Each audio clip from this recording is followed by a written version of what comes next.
A colorful journey. Comparing colors in English. Hello, language learners. In today's video, we are going to step into the vibrant world of colors.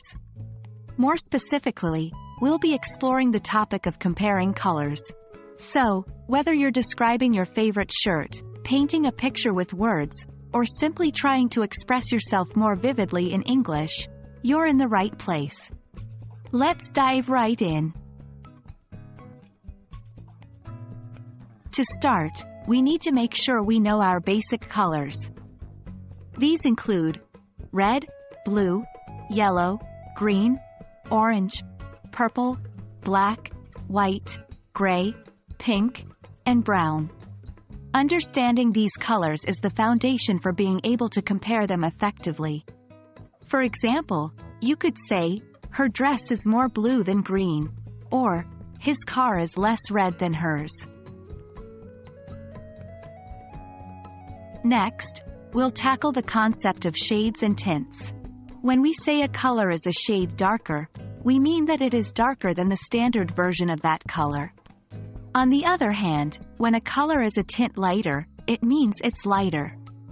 So, you might say, the sky at sunset is a shade darker than it is at noon, or, this room will look bigger if we paint it a tint lighter.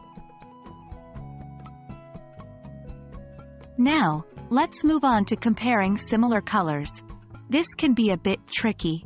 For example, how can we describe the subtle difference between colors like turquoise and teal, or between crimson and scarlet?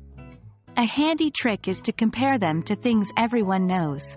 You could say, the turquoise is more green than teal, or crimson is more intense than scarlet.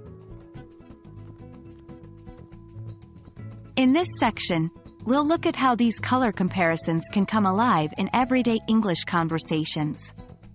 For instance, when talking about moods, you can say, she is feeling blue, or when describing food, you might say, this apple is more green than red, it might be sour. In these situations, understanding color comparisons can really enrich your English language use. Well, we've taken quite a colorful journey today, haven't we? We've looked at basic colors, shades, tints, and even how to compare similar colors. And remember, just like a painter mixing paints on a palette, language allows us to mix and match words to create the perfect description.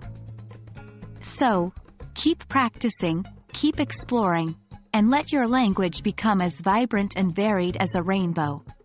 Until next time, happy learning!